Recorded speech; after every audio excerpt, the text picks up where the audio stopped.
Next question, neither of the answers dash correct. ఎప్పుడైనా గుర్తుపెట్టుకోండి, sentence neither తోని కానీ ఐదర్ తోని కానీ స్టార్ట్ అవుతుంది అంటే it should be followed by, ఇప్పుడు చూడండి,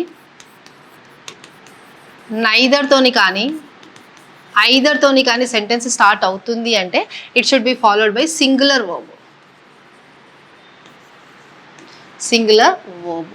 are plural, or plural, be కాదు, is.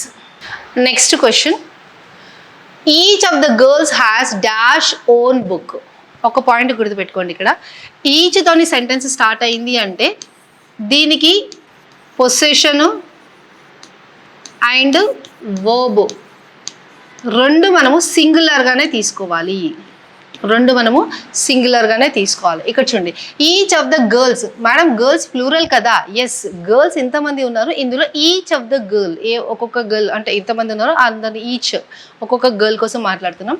Has dash own books. ఇక్కడ గర్ల్స్ ఫీమేల్ కదా, హార్ అని చెప్పాలి. దేర్ కాదు, ఇట్స్ కాదు, దేర్స్ కూడా కాదు, ఐఎమ్ సారీ, హార్.